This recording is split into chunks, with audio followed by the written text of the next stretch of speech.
So hello everyone. Today we are going to learn about Java Virtual Machine and its architecture. So let's start with understanding what is JVM. What is JVM? So it's an abstract machine which is being which which provides an runtime environment to run bytecode. Okay, so now there's a question: what is the abstract machine? So abstract machines are nothing but a set of instructions and a couple of registers that are not supposed to be hardware. Okay, so then the second thing here you can ask is, what is bytecode? So let's understand what is bytecode. So uh, first of all, understand that Java is combination of compiled language and interpreted language. Why am I saying this? Because when Java is compiled, it is converted into dot class file. This dot class file contains bytecode, which is actually a machine code.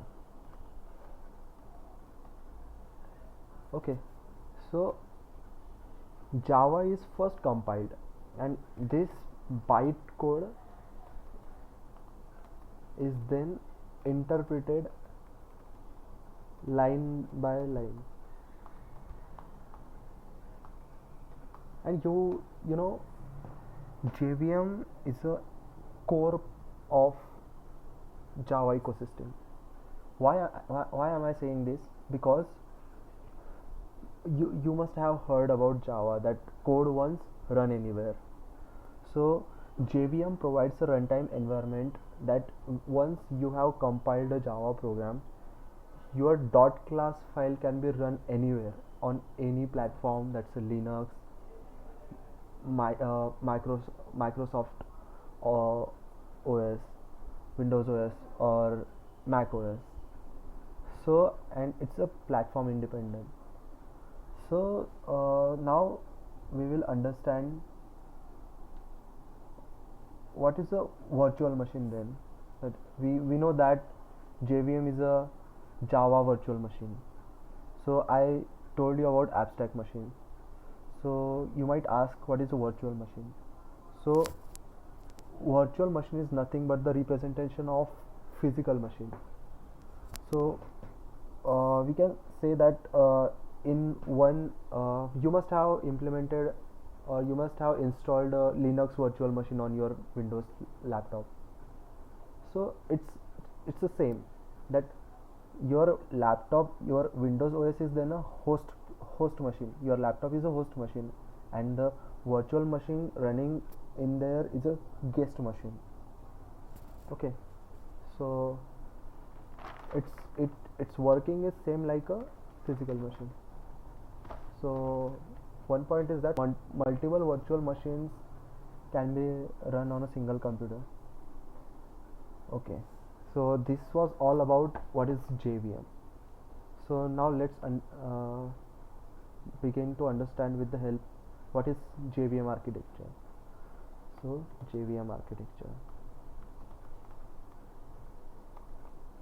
So there are three main methods which are used or which are part of JVM architecture. The first one is a class loader. What is the use of class loader?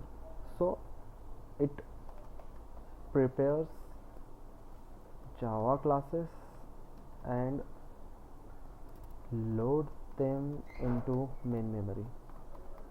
Okay, the second part is runtime data memory.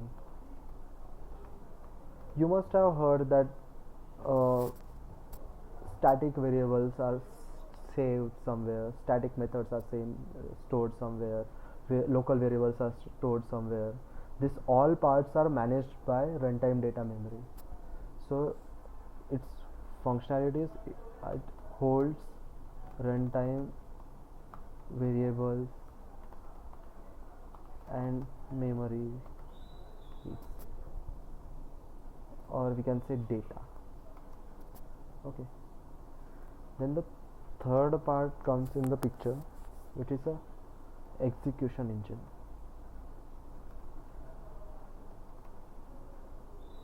Okay, so what is the importance of execution engine? It executes the Java program. Executes the Java program. Okay, these are the three main parts of JVM architecture. Now let's break down these three parts. Okay, what's inside these parts are? So there is a first, in class loader there is a loading, linking,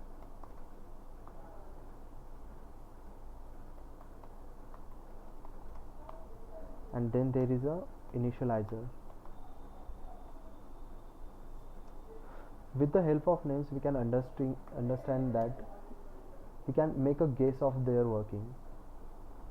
So let's understand one by one what they do. So loading has three types of loaders. That's a bootstrap class loader, extension class loader, application class loaders. So you can imagine that what's the purpose of these loaders. What can we do in loading?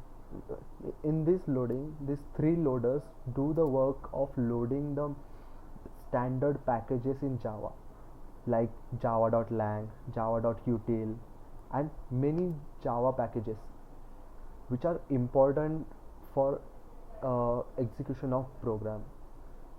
Okay, so there are three types of loaders in loading.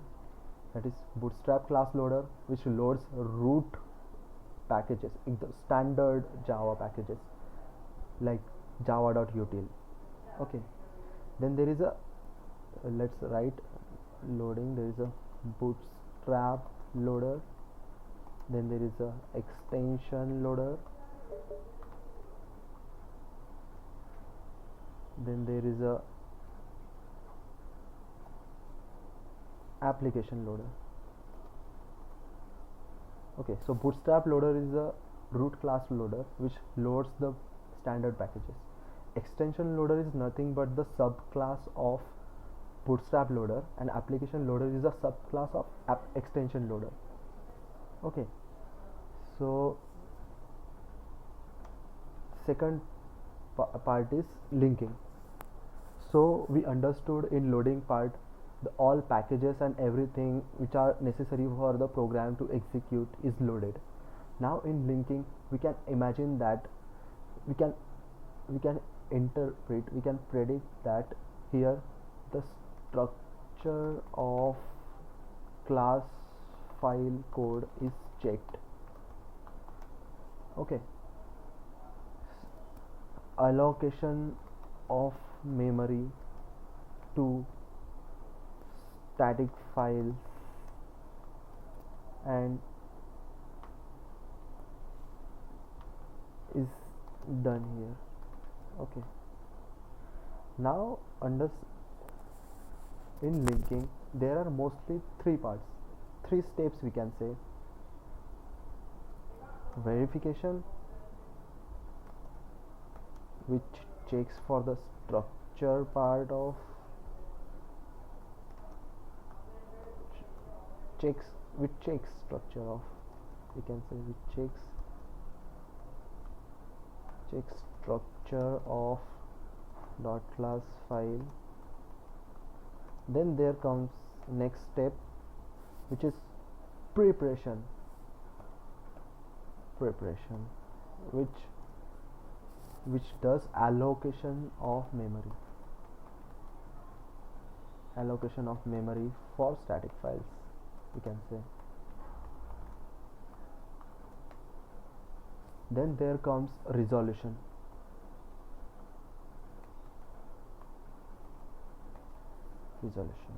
So here a symbolic reference are replaced with direct reference. Whatever symbolic references are there in the dot class file, they are replaced with direct references. So we can say symbolic references are replaced with actual references. Okay, now comes the initializer. So initializer, what it means by initializer? So we can say in classes, whenever we create the object, the constructor is called first. So same is here. In initializer, it includes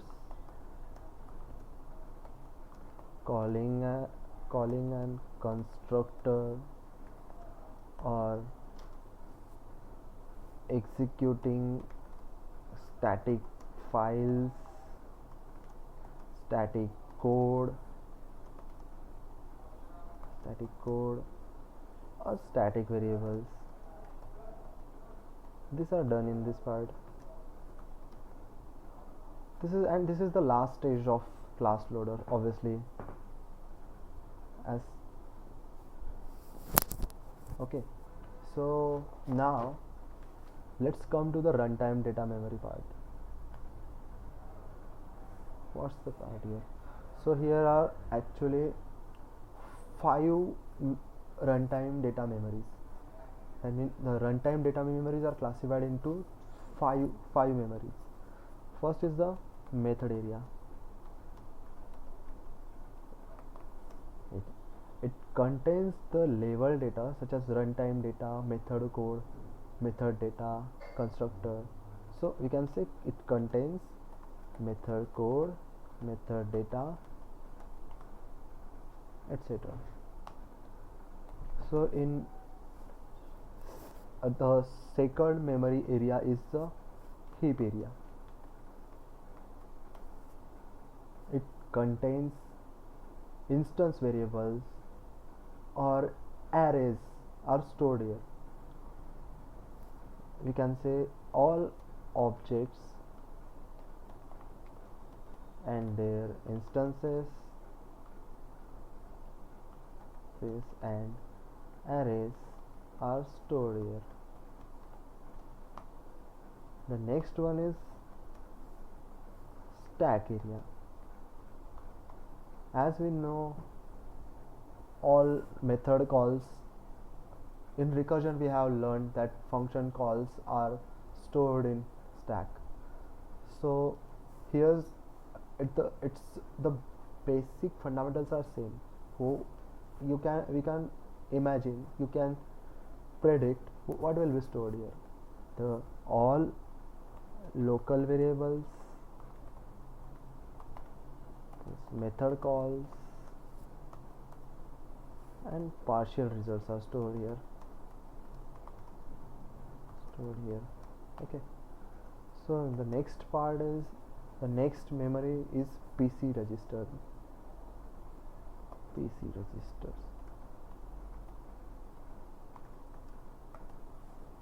So in PC register,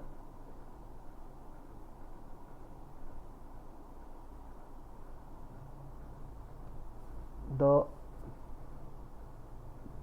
address of each thread is saved here.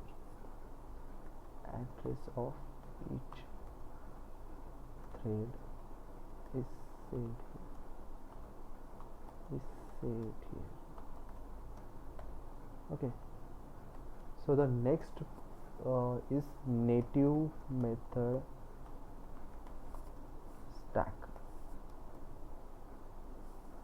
So this is the most interesting data memory according to me. It you will learn something about JNI in Java.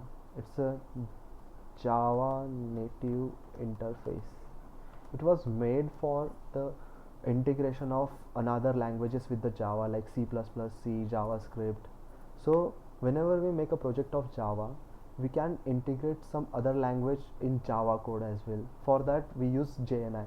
It's a Java native interface, and all the Java, all the native language code is saved in this native method stack.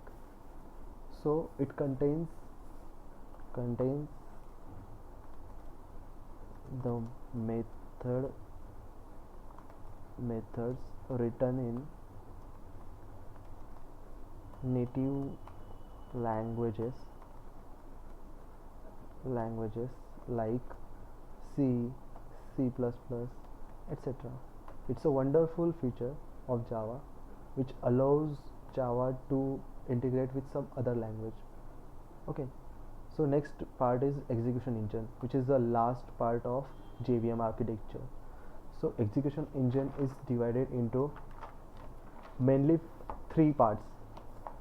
It's a interpreter. First one is a interpreter. So as we talked before, we compile Java program, and the dot class file is created, and the dot class file is read line by line. We can say interpreted line by line. So Java is a combination of compile plus interpreted language. So as I said, in dot class file we read line by line, we interpret line by line. This is done by this interpreter in the execution engine. So we can say read and executes the dot class file line by line. Okay, so the second part in execution engine is JIT compiler.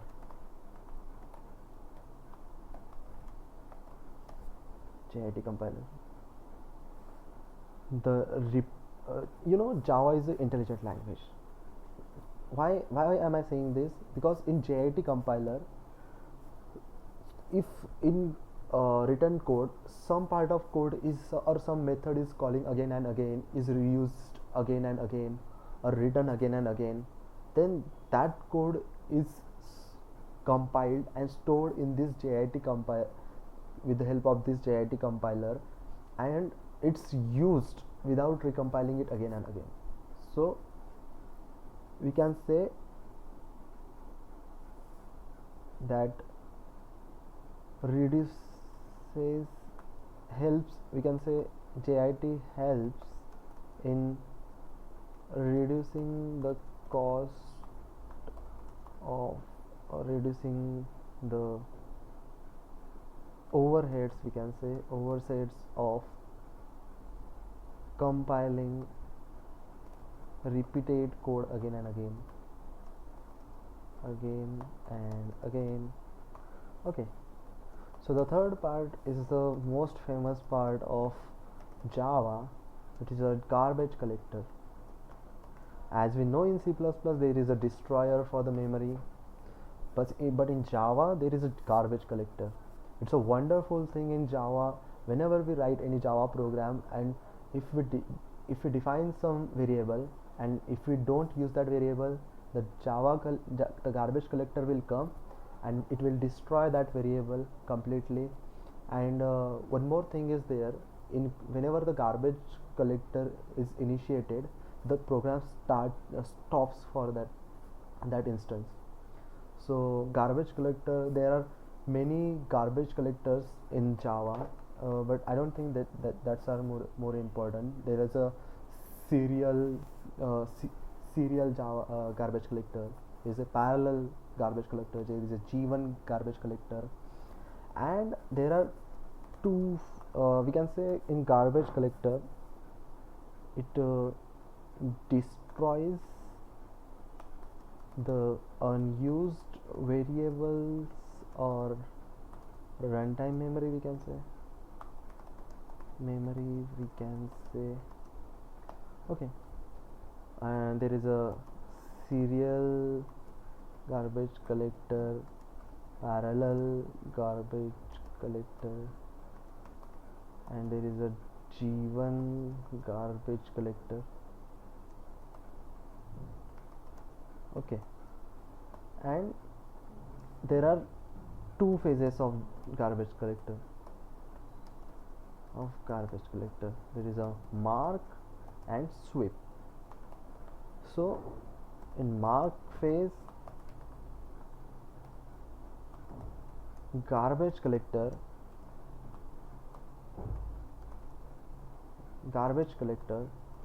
marks the unused memory,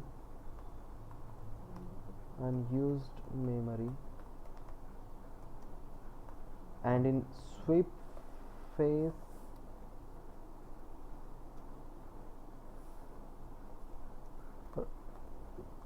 garbage collector removes the marked unused memory. Okay, so, and there is a, we can include, I can also tell about the Java interface, Java native interface. It supports the native code, the execution of native code of other languages like C or C++. JNI, it's a Java native interface, acts as a bridge between supporting packages of other programming languages such as C and C++, JavaScript. It helps in making projects more feasible and flexible. So in summary, we can say that Java is a combination of compiled and interpreted language. The Java code is compiled to bytecode first, and that's interpreted by Java virtual machine. Java virtual machine is nothing but a set of instructions which are written in bytecode, and when the bytecode is interpreted line by line, the JVM acts according to that instruction. And in JVM architecture, there are three main parts: the class loader, runtime data memory, and the execution engine.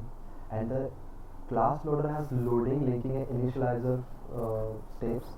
We can say methods which execute one by one. The loading, in loading, all the necessary packages are loaded. In linking, the structure of the class file or the syntax of class file is checked. And the initializer, it's for calling the constructor, initializing static files, static memory, static variables. In runtime data memory, how all data, where, and how it is stored is mentioned. And the execution engine is nothing but how execution of that dot class file which is ready for execution is executed. So that was all about JVM architecture. Thank you.